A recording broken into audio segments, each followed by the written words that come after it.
What's going on, y'all? We back with another episode of Define Your Legacy. All right, before we tap into this edition of the show, all right, just want to shout out the online store of Define Your Legacy. All right, it can be found in the link in the description of this episode. All right, but jump right in to the episode. We got none other than Coach Moses on the show. What's going on, man? Man, welcome to the show. Welcome thank to the you, show. man. I appreciate it, man. Absolutely. It's been very busy since championship game.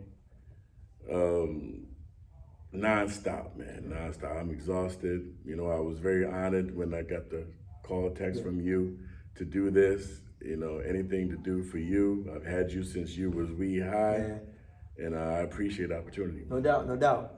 So if you could, you know, for those that may not know, right, just introduce yourself and just tell the world what it is that you do. I'm Kevin Moses. I'm a Bloomfield High School alumni, happily married, 2 adult children. 3 grandkids. You know, I've been working with the town of Bloomfield Leisure Services. Well, back in the day, it was the recreation department. Now it's Leisure Services, and a lot of kids have come through the program, and it's it's a great program. I've seen a lot of these kids grow. You know, Thea's being one of them. You know, into a gentleman, a grown man who's very successful in this community. And I was just honored to be here. And I work at the Bloomfield High School as a security officer. I've been a security officer for 23 years now. Coach, assistant varsity coach at football. Been doing that for 22 years. And also I'm the head boys basketball coach at Bloomfield High School. This is my second full season. I've been coaching with Gary Barcher for 9 years and Dan Matthews for 2. And I've learned a lot from those 2 gentlemen, and I'm carrying it with me as I coach these young men today. Yeah. And even in saying that, right, coaching young men, and in your story, right, you've been a part of the Bloomfield community for a while, right, and dealing with a lot of different types of youth. So off rip, I just want to talk about what, like, advice would you have for youth coming up, right? Like what's one piece of advice that you feel like all youth should definitely know? Well, you know, for the youth that's coming up, you know, I still work at Bloomfield Leisure Service. For the youth that's coming up, you know, it's an honor to watch young men such as yourself, you know, grow and blossom into the man that you are today, and how successful you are in society. And the advice I would give, man, is just when you come into these programs, you know, pay attention, listen. You know, we're not gonna tell you nothing wrong. We're not gonna tell you nothing that we didn't go through to do. And it's very, you know, it's very easy. The pattern is very easy. You know, you listen to your parents. You know, listen to the people that you deal with on a daily basis. You know, they're not gonna tell you nothing wrong. They're not gonna tell you nothing to hurt yourself. Pay attention, that's the key. Pay attention to what you're being told to do, and you'll be successful like they is. Yeah, appreciate that. And also too, right, spending over 2 decades at the school, right? You've seen, again, a lot of different types of youth with different backgrounds and things like that. But now, at the same time, I'm sure you've been able to see them develop into grown men, into grown women. So what's something that you would tell people that have graduated either a couple of years ago that now may be entering a different phase of their life? I would tell them to, you know, take what was given to you through the people in your lives. Like I said before, you know, we're not going to tell you nothing wrong. We're going to encourage you to be the best that you can be. And, you know, for example, you know, the guys that I've coached in basketball, you know, I had them also when they were little, coming through the recreation department, leisure services, and to watch them be successful in basketball, be successful in the classroom. And they're taking what was given to them from people like myself, you know, Melissa Satchel, Dave Malevsko, people who work here at Leisure Services, Andrew Brown, Mark Mitchell, you know, all good people. And I see from working here that they're not gonna hire nothing but good people to help this youth grow into young men, young women to be successful in today's society. And it's very, very hard to get these young people to gradually or move in the right angle, because a lot of them have been tiered in that negative way. So people like myself, Andrew Brown, like I said, you now, being that person in society can help guide these young people in the right direction. It's hard, but if you can get one or two, you've done what you're supposed to do. And I feel that I've gotten a lot of people who come through the ranks, such as yourself, to be successful and ready to perform in this society. Do you think, or have you ever dealt with either a player or a youth who may have came from a troubled household? Yes, a lot of the players and youth that I have dealt with come from single parent homes. They come from the group home environment. A lot of them have been raised by the grandparents, and a lot of them have gone to that path that has, the negative path. And it's hard because I coach football, like I said, and we've had a lot of deaths, a lot of young people that, in these vehicles, they race each other down certain streets in the town. And we try to tell them, you can't do that. These are not toys. These cars are not toys. And if you take it upon yourself to race down the street and be prepared for the outcome, and it's just sad because we've lost many football players. We lost many athletes to negativity, stupidity. And we have vowed as coaches, if I got to leave my home to drive around the town of Bloomfield to see if any of my athletes are doing the negativity, I will. And, that just comes from the background that I was brought up in. My mom was my mom and my father. My father was in the home, but he didn't do much. So we are not just coaches. We are fathers, we are uncles, we are big brothers to these kids, and a lot of them take heed to what we're saying, but a lot of them, it was just too late. So, we thrive on the ones that, I hate to say it, the ones that want the help and the knowledge that we can give them, but we're trying to give it to them all. Some point it's very successful, sometimes it's not, but we keep striving, we keep moving, we keep progressing to help these young people. Right. And how can you, obviously when you're young, you may not know as much as someone who, has a little bit more experience. And so I just feel like exposure, right, is a huge part as to why some young people may struggle. But how do you have any, methods in terms of guiding youth that might feel lost? Right, because some of us, you might use sports as an outlet. For some of us who, may be in certain trouble, is there anything that you might use as a guide for them to kind of get them on the right path? A lot of the kids, a lot of them just need somebody to listen. Don't do a lot of talking. Don't be like, well, you can't do this, don't do this. A lot of them need us to just listen. I found just listening is the key to getting these young people in the high school, middle school, the grammar school, to get them to go to that grade, that straight line. Just listening to feel or hear what they have to say, and then give them positive energy. Well, you can't do this, or this is going to happen. You got to stay positive with them, and some of them just need that ear to listen. And for those that may not have that at the home, right? And now being a coach, how's that dynamic been? That for some players, whether they'll admit it out loud, right, or even say it, that you fill a void that they may need. Well, like I said, a lot of the parents come to me and be like, Coach, such and such is doing such and such. Can you help? And, I'll take that role as like I said, being that big brother, being that father, being that uncle, and helping them. And a lot of them, like I said, just need that ear to listen. And, we take them, a lot of people come from, like I said, single parent homes, a lot of the mothers. the fathers are not involved.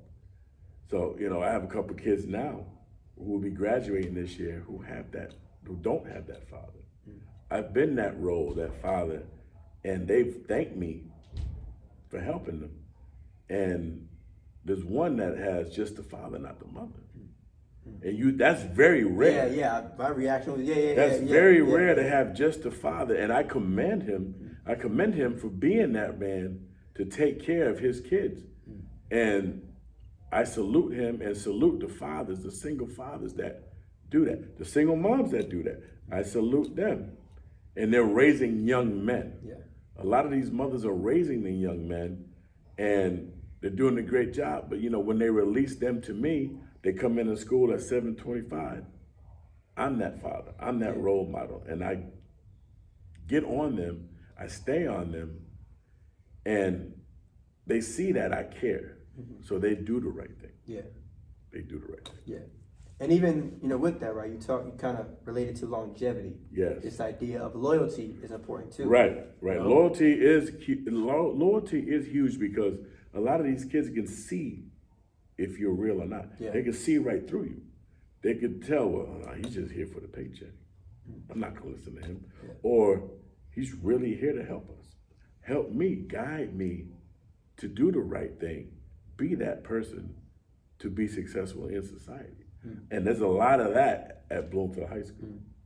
You know, there's these guys that like to walk the halls and try to be thugs. And they see me and they turn the other way. But no, I'll go right down to them and I'd let them know, look, you had the potential to be the best that you could be, but you got to take advantage of what's here. If you don't take advantage of what's here, you're going to end up that wrong road. Yeah. So listen, you know, it's hard to get I don't give up on the ones that take a little longer than the others. And that's a part of it too, Yeah. right? Like not everyone moves at the same pace. Right. You know, and you got to be willing to accept that. You know what I'm saying? Exactly. But what do you feel has been the biggest difference between when you first got there versus now? Man, I'm telling you. Yeah, because I'm sure. Man, it's a huge difference from the type of kid that comes through now than it was back in the day when you was coming through. Yeah. You know, the kid now is so needy, very needy, more than what you were. You know, I would see you in the hallways at Bloomfield High School. How you doing, things? Yes, how you doing, coach? Good to see you. Bye, bye, boom, boom. And you go to class. Now, hey, what's up, Coach Mo? How you doing? I have to literally, what I do is I'll ask them, how you feeling today? How's everything going? Are we gonna have a good day or we're gonna have a bad day? We have a good day, Coach Mo. We have a good day. Now, we have a lot of kids that just roam the halls. They come to school just to roam the hallways. Don't go to class. So we deal with that. And like a perfect example today, 2 girls, you know, they don't understand why they got suspended today. But I had to explain to them, I said, look, it's not what you did today, it's what you've done in the past. There's a thing called paper trail.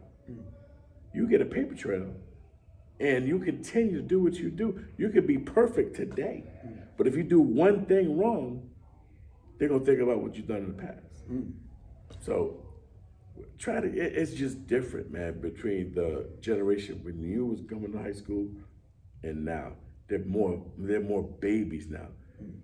You guys, we could have been more, now I wouldn't say physical, but we could have been more hard. We could have been more stern with you, more firm than what we can do now because these kids are babies still. You guys were a lot tougher, man. So that's the huge difference, and it's harder for us to do what we want to do with these kids today than we did with you all. Yeah.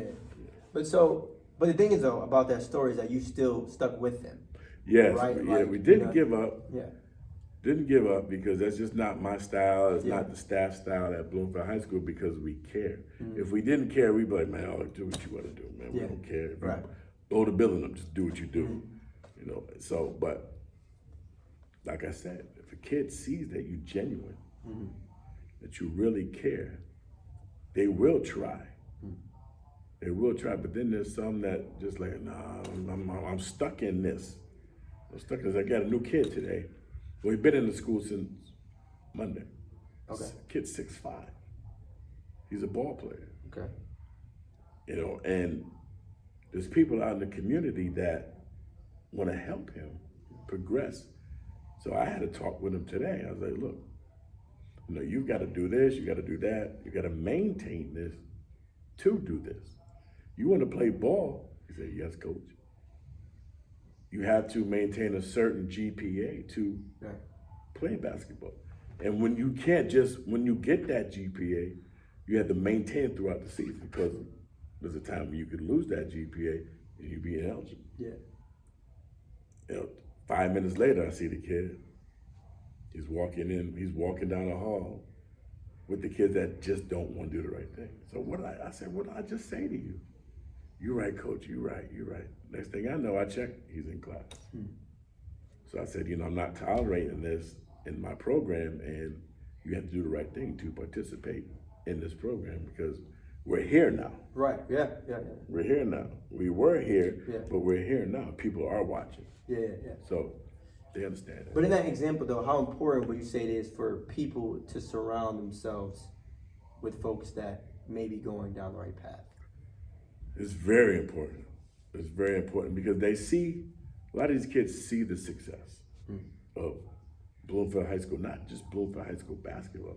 The girls track team won their 12th consecutive state indoor championship, 12 in a row. Unblemished. I mean, that is phenomenal. And I use them as an example for some of the boys in my program. I said, look at these young ladies. Every freshman in that girls program made AllState this year. I had one kid made AllState for basketball. First freshman to ever do it in Bloomfield High School history, Jay Sean Williams. You know, so we use the other programs as example, and a lot of the kids see that, a lot of kids want to be like that, but they always seem to hit that glitch in the road. Yeah. So once they hit that glitch, they come in the next day, I always tell them to come by the security office and see me. Just want to see how you're doing this morning, see where they are. A lot of them on the right track. Some of them come, coach, man, I ain't eating nothing. Well, come with me, let's go get you something to eat. Yeah. You know, got a lot of that too. Yeah. So, you know, like I said, we're more than just coaches. Of course, yeah. You know, we care about them. You know, it's not about wins and losses. You care about their academics, care about how they come into the building, care about how they approach their classes, what they're doing in their classes.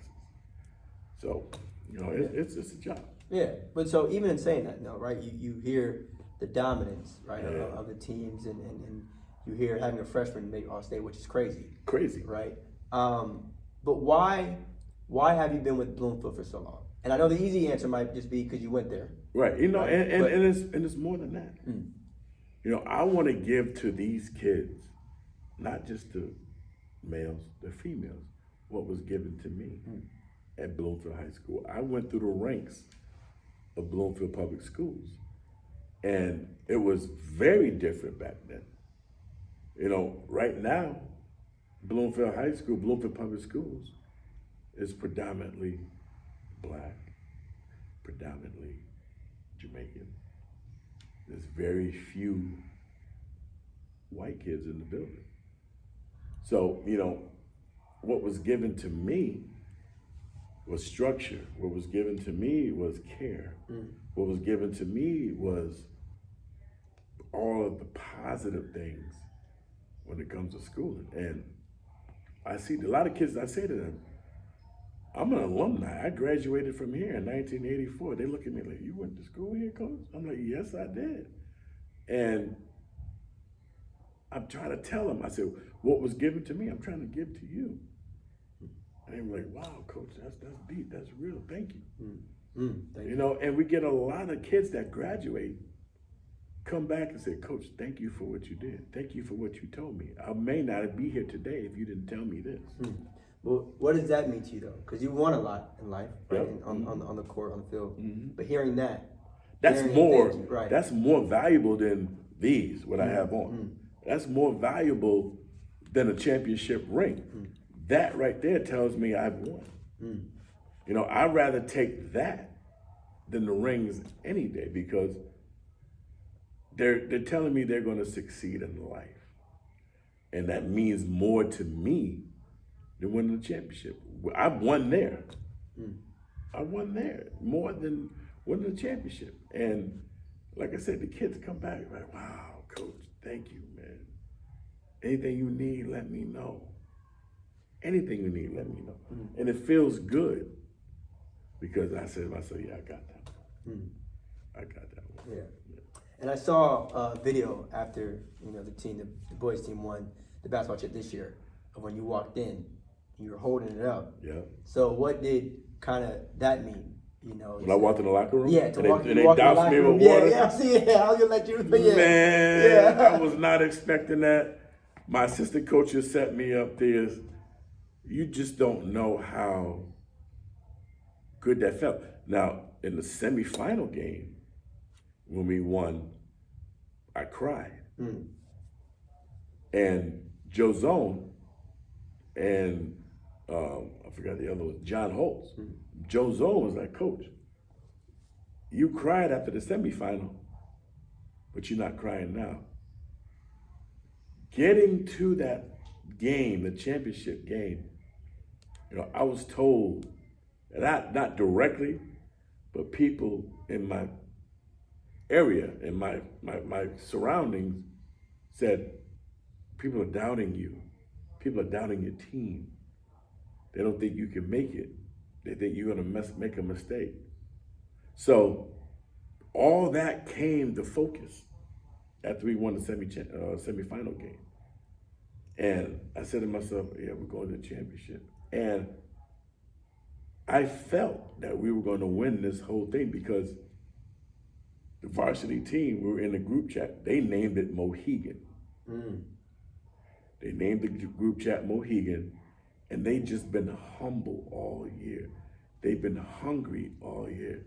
You know, Howard Simpson, team captain, Lake McLean, team captain, Dallas Rose, team captain, Shane Bell, team captain. They came to me.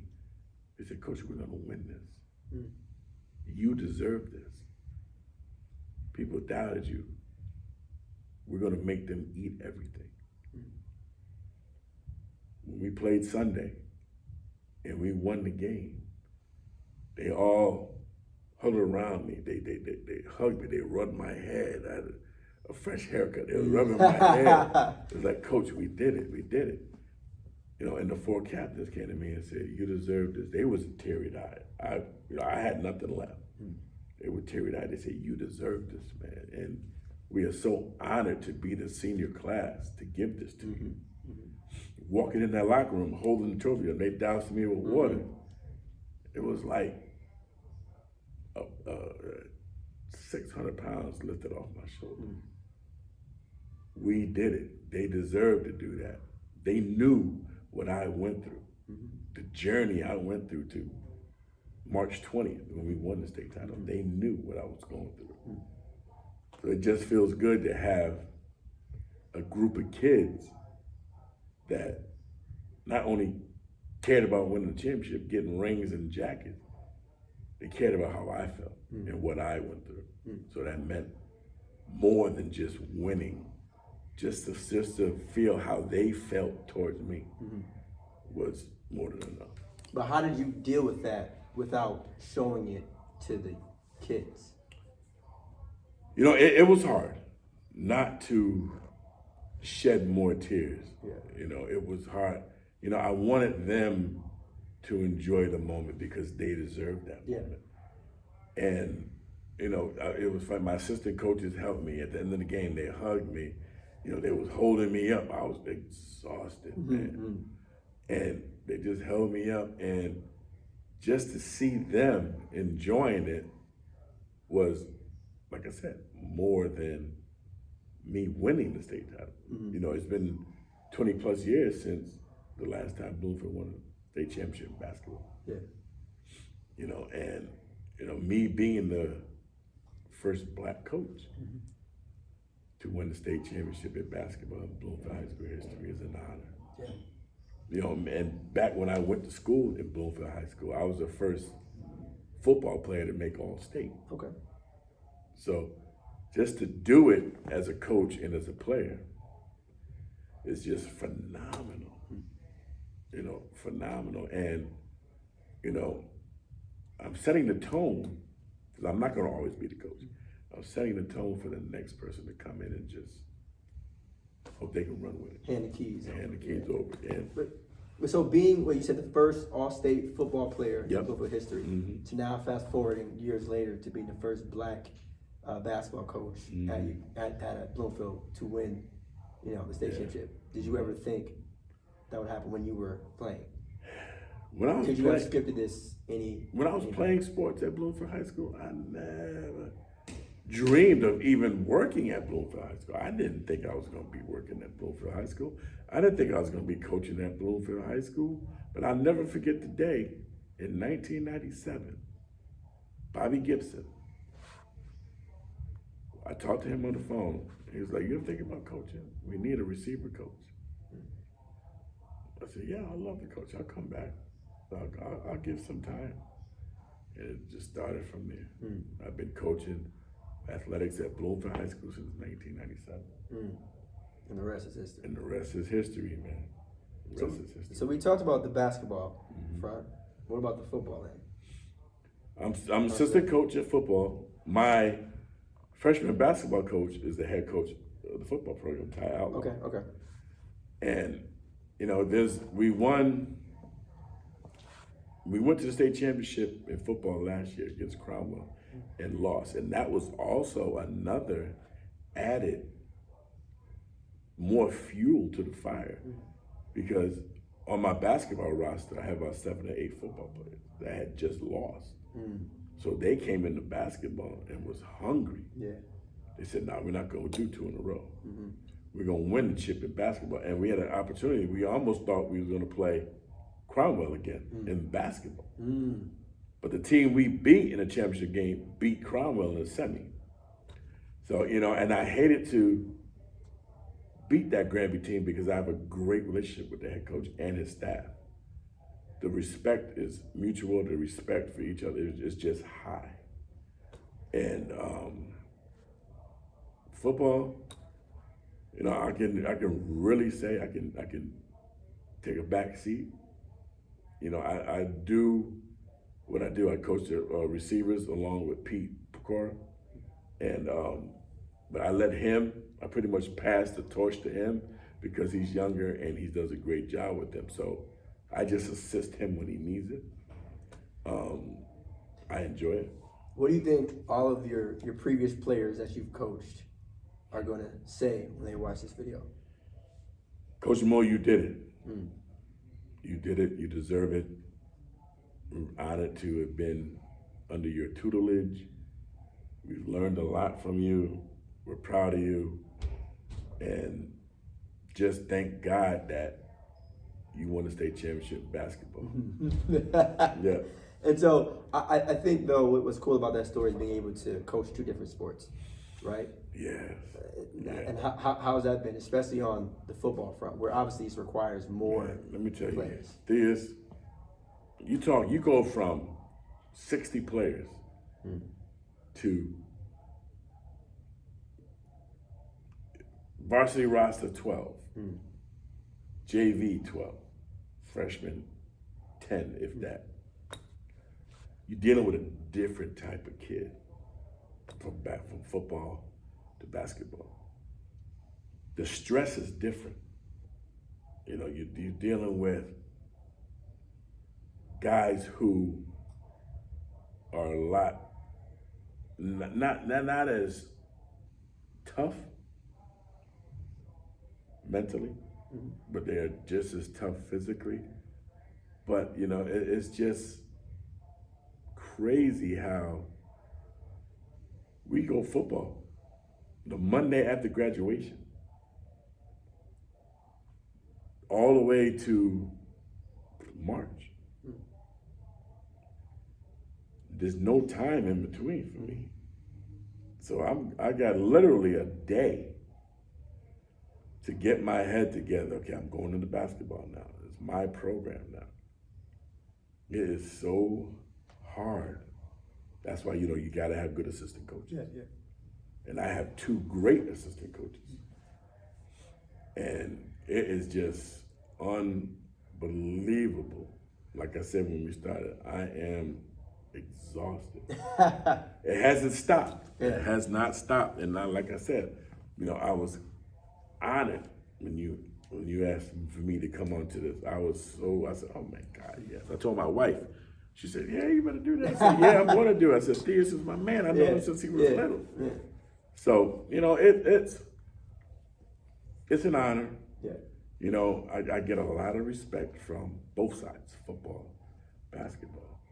And it just feels good when, the kids, like, Dwight Freeney, I coached in football, who's a retired NFL player, Hall of Famer. Mm-hmm. There's like 6 or 7 other football players that went to the NFL. Andrew Pinnock, Corey Sheets, Matt Lawrence, who I've heard from since winning this. And you would never know that these guys are at that level of fame. Marcus Cooper, 9 years in the NFL. Dwight Freeney, Super Bowl champion, Hall of Famer. They are so humble, and they'll come in and talk to these kids, and the kids be like in awe. Mm. Like, they know now that, Dwight Freeney will come in with a white T-shirt, Yankee hat, regular jeans, and you would never know. Mm. He's a multi-millionaire. Mm. He doesn't show it. He's not flamboyant. Same thing with Marcus Cooper, not flamboyant. Corey Sheets, not flamboyant. And it's it's honorable to see that all these guys that made it to the NFL are very humble. You don't see him in the big chains or none of that. Mm-hmm. None of that. But how cool is it though to know that you saw them turn from boys into men, right? From high school athletes to now, because I'm sure that's got to have some sort of effect. It on does. You to know, like, you saw them when they were teenagers. Yeah. So now they're their fathers, right? Their husbands. They're Yeah, it feels good because they're leading the life that we as coaches, me and myself, have instilled in them. How to be a grown man in today's society.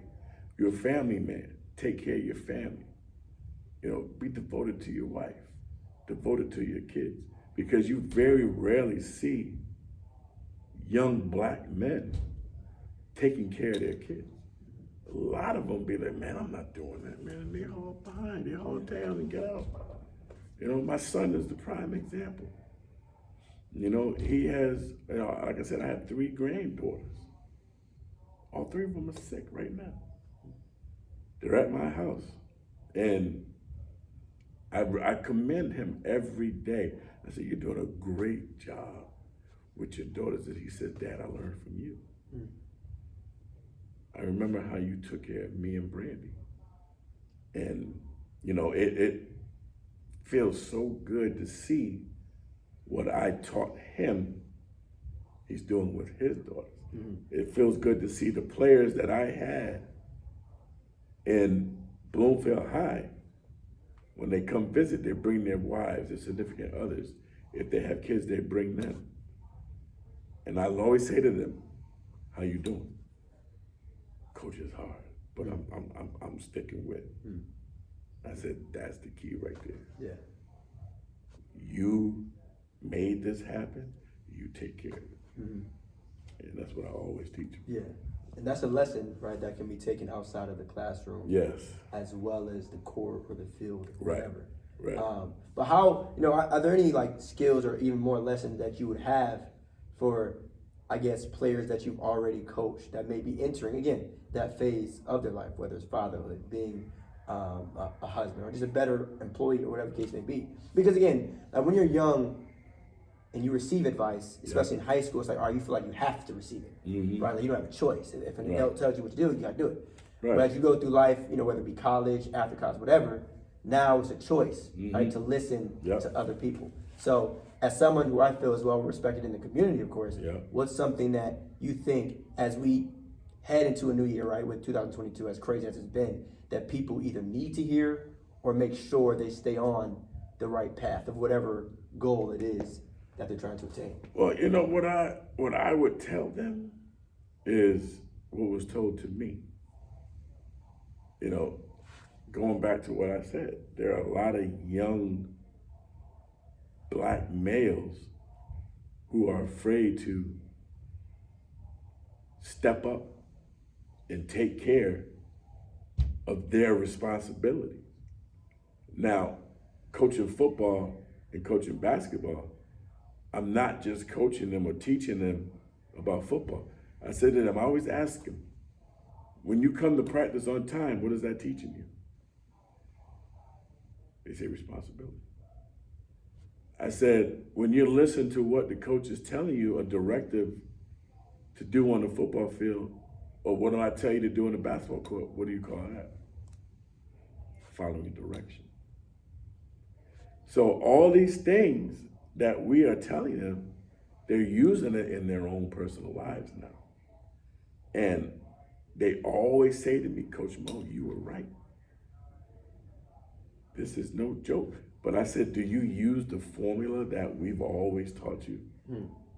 What's the formula? They say, some say, well, you get on us to come to practice on time. I said, do you get up and you're at work on time? They say, yes, Coach. I said, when you come to practice late, what have we always told you? Did we punish you for that? They say, yes, Coach. I said, you go to work late, what happens? They say, I got paid. I said, so we weren't just teaching you, getting on you for being late, making you run extra for being late. We wasn't doing that just to do it. We was doing that to teach you a lesson. And you guys with these families, you guys who were out in society working, you've carried all what we taught you into that. And they are very thankful. They show so much gratitude for that, because they feel if we didn't teach them that, they wouldn't know it.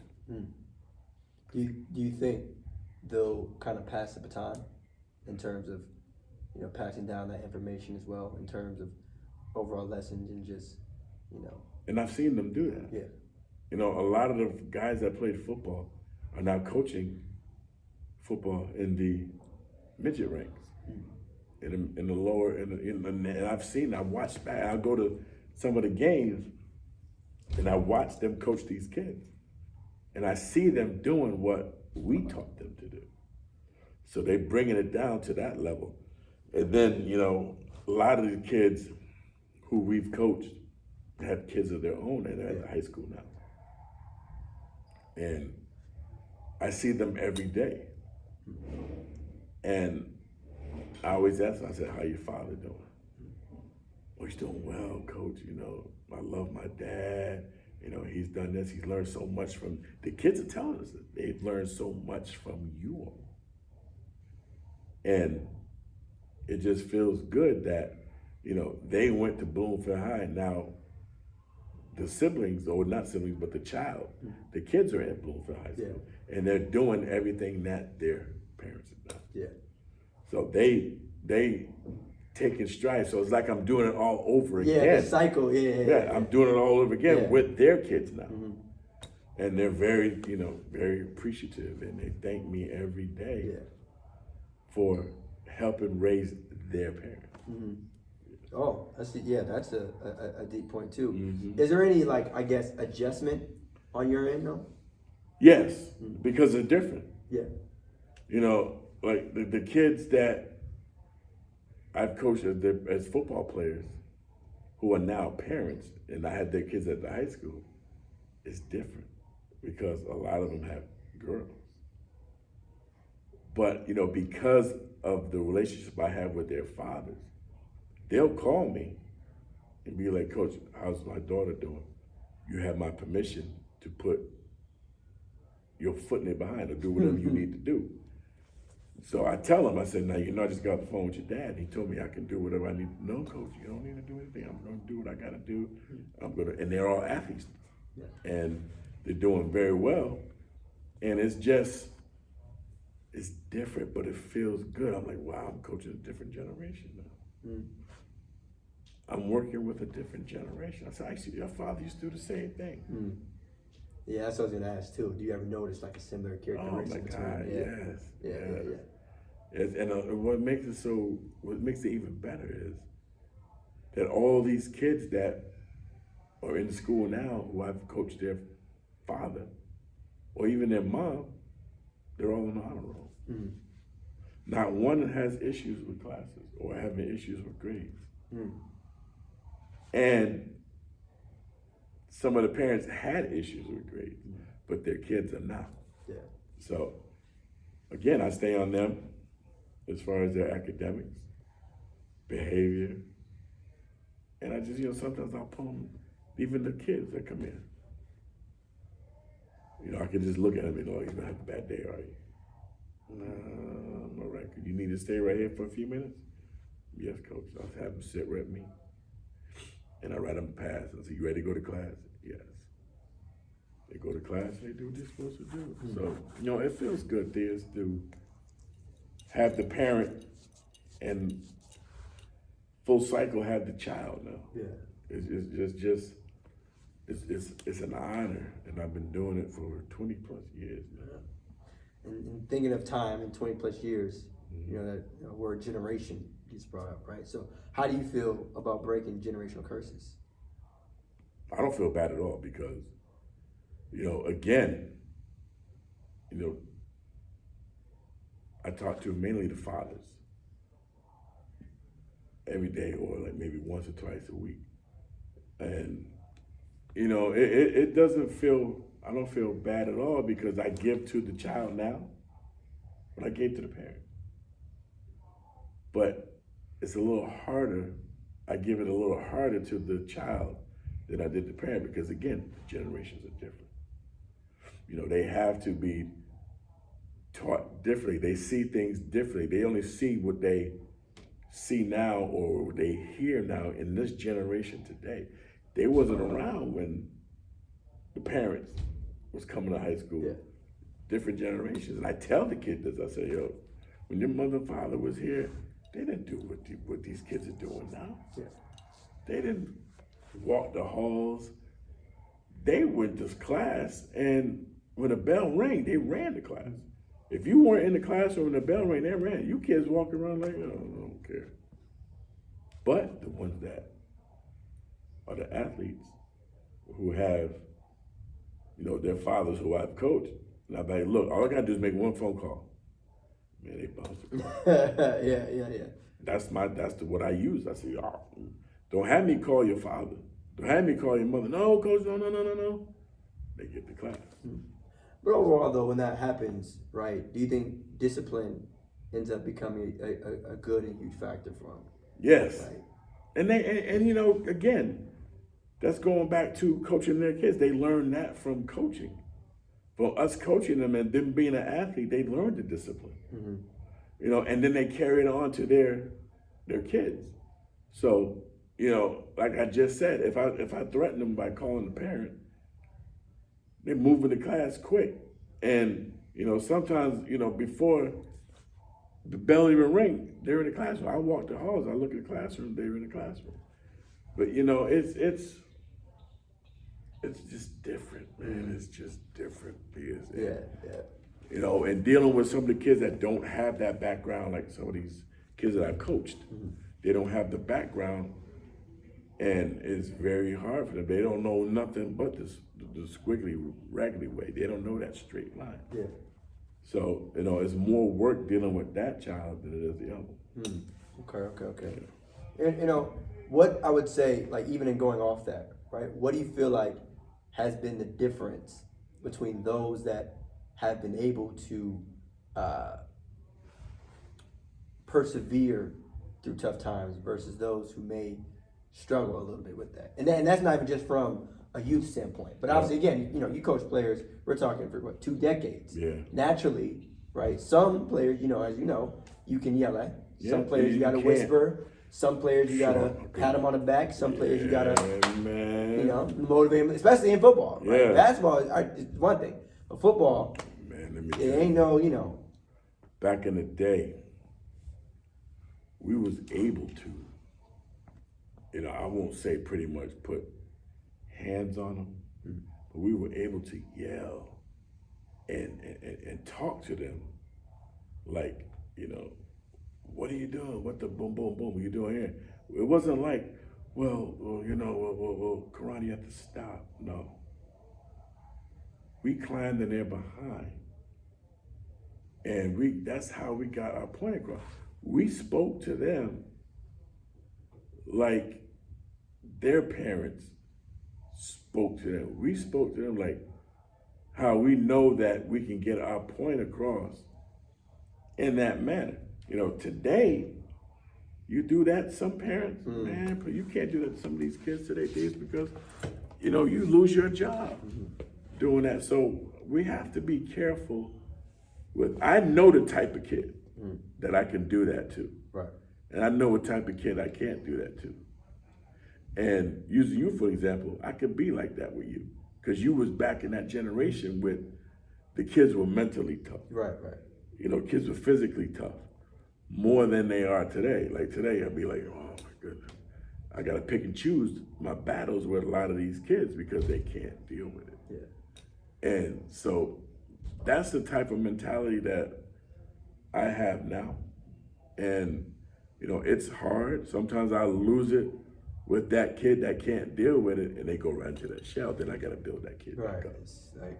Then it's like, oh, my bad, I didn't mean it. Right. Pat him on the back. Right. No, I get it. Right. And again, like I said, I think that comes with the territory. Yes, it does. Right. Yeah, like, it does. not all students, not all players, all people are going to be the same. And I think that's a testament to being able to deal with that. Understanding that not everyone is the same. Right. Yeah. And so, have you ever noticed players' interaction being like up and down in terms like it's one thing to have a one-on-one conversation between a coach and a player, right? But have you ever been in times where you've had to handle a little bit more firmly between a player and a player, right? Like conflict or disagreement? Yeah, actually, we're doing that now. During the basketball season, I dealt with it majority of the season because, I had 2 freshmen that started, 2 freshman guards that started. And, upperclassmen felt that one of them was a me player. I gotta have this, I gotta have this. If we lost the game, he was just worried about scoring 20 or more points. So a lot of the team members didn't like that. So they would come to me, be like, Coach, I can't play with this kid. We got to do something about it. So what I would do was just I said, look, I'll call the captains and I say, you guys got to deal with this as a team. You guys play with each other.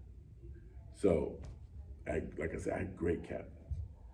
And they dealt with it. And it just peaked. They started to come together as one towards the end of the season, then it just carried over to the CCC tournament, and it carried over to the state tournament. And that's what I feel was the big change and the reason why we won the state championship, because they became one. And, it was very, very hard at first, but, they all know the type of person that I am, that I'm not gonna put up with it. Right. And they came together, and it was beneficial. And it was just a phenomenal feeling to see them come together as one. Yeah. And they played together. And I told them, I said, you play together, nobody's gonna beat you. Yeah. And it happened, it came to fruition, and nobody beat us. And, it was an honor to see that. I was like, wow, I did that. I brought them together, they played together, and we won together.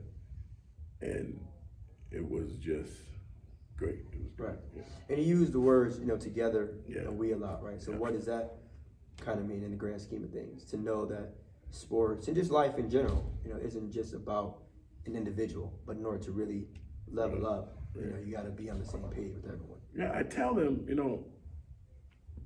not just athletics, but in the game of life. When you get a job, when you support your family, you have to be able to work together at your job. You have to be able to work together. If you can't work together, the job is not complete. And teaching them that now, and like I said, the kids I've coached in the past, they've learned that, and I can see that in them when they come to the games. They have their wives, their significant others, they have the kids with them, and I can see that they're one, that they're together, and that's the major goal in coaching, is to help these young men provide for their families and to survive in society. Because I tell them all the time, I said, you guys don't realize now, but you will. It's tough out there. Yeah. And I'm sure you see that. Yeah. I'm sure you see that. So, it feels good to see that these guys are successful. Yeah. So it's an honor. It's tiring, but it's an honor. Yeah. So is it worth it? Yes, very much so. Very much so. I've always strived on giving back to what was given to me. And to see they take advantage of what I've given them, and to see how successful they've become in society is an award in itself. Like I said, it's better than these championship rings, the championship in life. That's the bigger picture. So it feels good to see these guys, like, the team, the basketball team I just coached. A lot of them will be, I only got 3 seniors. 2 of them will be going to college to play football. 1 is going to play basketball. And to see how they're handling things now, it feels good, because they're taking what I've coached in them and they're using it now. They're using it now, so. Yeah. And that's deeper than like an X's and O's. Yeah, absolutely. Play that you kind of draw. Absolutely. Yeah. But also too, like, I think, when you mention being a coach and stuff, of course, the on-court and other field stuff is important. Yeah. But how have you dealt with like the mental, right? How has yours been in terms of like knowing that every day you have to show up, right? Like, you got players that if a player has a bad game, all right, you got 11 guys that, hopefully they step up. Same thing with football, right? If you have one player at the end of the day, it's still a team. But as a coach, right, especially for a program like Bloomfield that's won a lot. Yeah. How's that been? Knowing like, okay, I got to win for the players, I got to win for the family, I got to win for the town, I got to win for the school, I got to win for myself. So how does that feel? Especially being fresh off Mohegan. It's so tough. Man, oh my goodness. That's a great question. It is unbelievable how I have to wake up every morning, and my wife will say this. I get up. First thing I think about is, all right, I could be down, I could be tired, but I gotta get up somehow, some way, get it together. Don't let, when I go into the job, see my players, see the students, if they see me upbeat, they're gonna be upbeat. But sometimes, I get up, I shower, I come back, I'm dressed, I'm sitting on the edge of the bed like, wow, I'm tired. But if I go in there and they see that I'm tired, if they see if I'm down, that's gonna bring them around. They come in there and they see that I'm upbeat, I'm laughing, I'm joking with them, like, okay, let's have a good day. How are you mental? What are you gonna do here? What class do you have now? And they jump. They get real active. And, sometimes, when they get to class, I go into security, I was like, I gotta let go. So I gotta regroup all the time, regroup, especially this year, because like I said, it was a grueling football season. They went to basketball. It was a grueling basketball season. I was tired day in and day out, but they would never know. They would never know that I was tired, or if I was down, or if I had something going on. Yeah. I would have to leave everything in my car Yeah. before I went to the building, because these guys need to be upbeat on a daily basis. You know, and during the season, I would at night just text them, be like, "Look, how you guys doing? What are you guys up to?" And a lot of them be like, "Wow, this man really cares." Yeah. You know, I would just be like, "Okay, Caden, how you doing, man? Doing your homework?" "Yeah, coach, I'm doing my homework. I had basketball. I'm hanging out with my mom." I said, "How'd that go, man?" "We had a good time." A lot of kids just need that. Yeah. Just need that. And just giving that to them, be like, "Wow, he really cares." And I got a lot of that from my players, that they knew that I cared. Yeah. It wasn't just, like I said, it wasn't just about the athletics. It was about life with them. Do you think, though, that's something that a lot of black men struggle or deal with? The idea of feeling like the world is on their back, and the minute they either step into, their job or their house, dealing with their kids, or just life in general, that like you have to kind of flip the switch? Yeah, I have a lot of friends that, do that. They, some of them find it difficult to turn that switch on, to be like that leader of the household, the man of the household. They find that difficult. I don't find it difficult, because, and it's worked for me. Everything that I taught my son, he's doing. Everything I taught my daughter, my wife and I, we've been together 33 beautiful years, and they, see what my wife and I do. And it's very, very, it's hard at times, but I don't think a lot of the males, a lot of black men can't do it. A lot of men are like, "Yo, coach, how you doing, man? How do you come in here always, vibrant? How do you come in here always so exciting? How do you come in here, ready to give your all to these kids?" I'm like, "Look, man, you gotta get it in your mind." I pray a lot too. I said, "You gotta get it in your mind." I pray at night. I pray in the morning. I'm praying while I'm driving to school. Like, I gotta be upbeat for these kids. Give me the strength, Lord, to do this. Guide me. And he does. And and it's just very hard. Not every man can do that. And if a man, in my eyes, if a man can't do that, he wasn't given the tools to do that.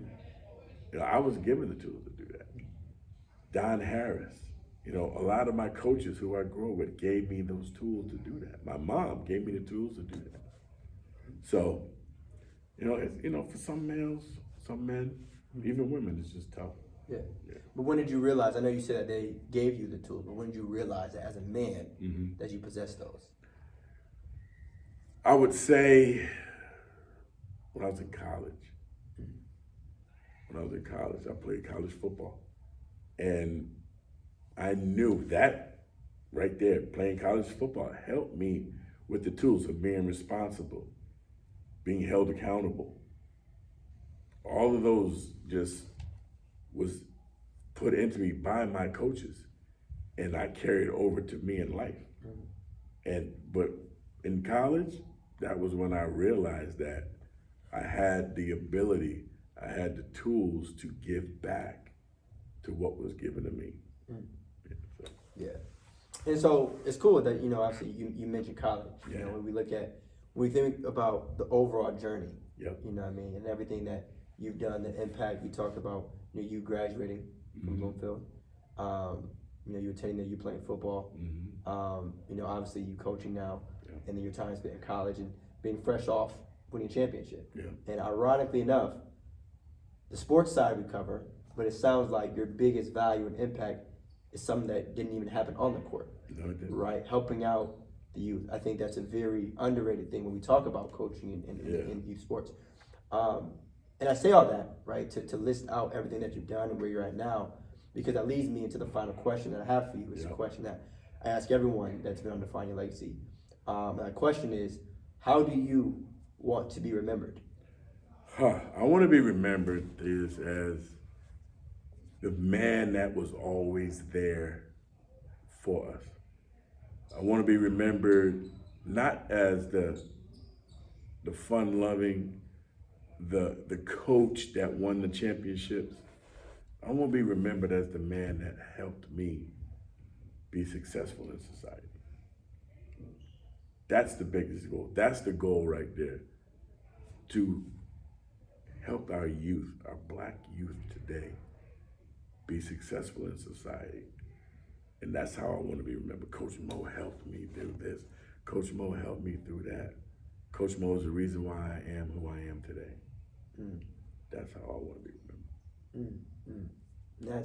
There's impact in that answer, and I think there's everlasting impact in that answer, and the reason why I asked that question is because, obviously the title of the show, Define Your Legacy, is like, unfortunately, we all have an expiration date.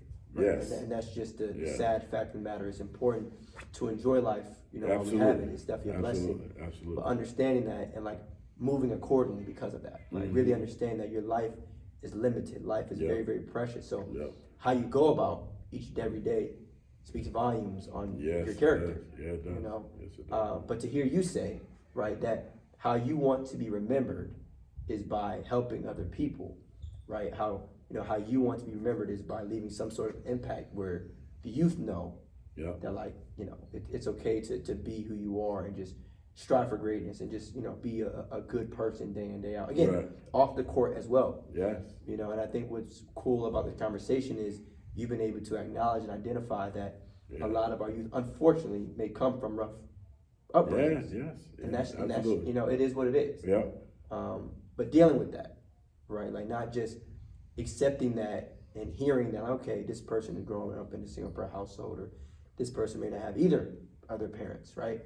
But I just want to, commend you and applaud you on that. Thank you, I appreciate it. So where, if you want, can either people find you, or if anyone has any questions, or I just realized too, you said this is the end. This is the conclusion. This is the wrap up. This is the now, into the. Well, you can find me from September to June, from 7 a.m. to 3:30 p.m. From football season, 7 a.m. to 7 p.m. Bloomfield High School. Basketball season, 7 a.m. to 6 p.m. Bloomfield High School. I'm there day in and day out. If you want to come talk, I'm there for you. Doors always open. We always invite people to come in, especially our alumni. Yeah. So if you need any type of help, if you want somebody just to listen, you can find me at Bloomfield High School. For sure. And is there any final words that you want our lovely Define Your Legacy audience to know? Is there anything that you want to leave them with? Well, I want to say this. Give, I always preach this. Give to others what was given to you. Treat others how you would want to be treated. If you treat people like dirt, they're going to treat you like dirt. That's why I find that, my success comes from. I feel that if you treat somebody with respect, you'll get respect.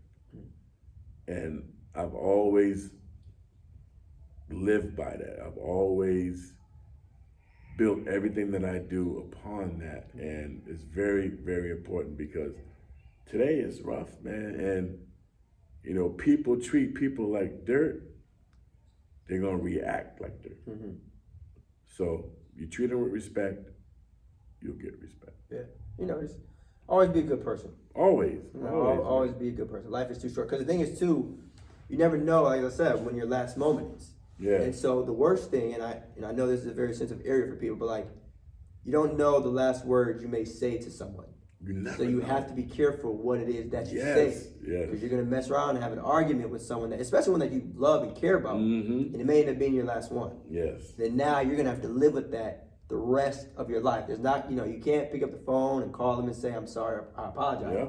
Yeah. And again, I think if there's anything that these last 2 years have taught us with COVID and the pandemic is that life is not promised. No, it's not. Life isn't always fair. No, it's You know not. what I'm saying? Like Right. it's not like, good things, don't always, happen to good people. Yeah.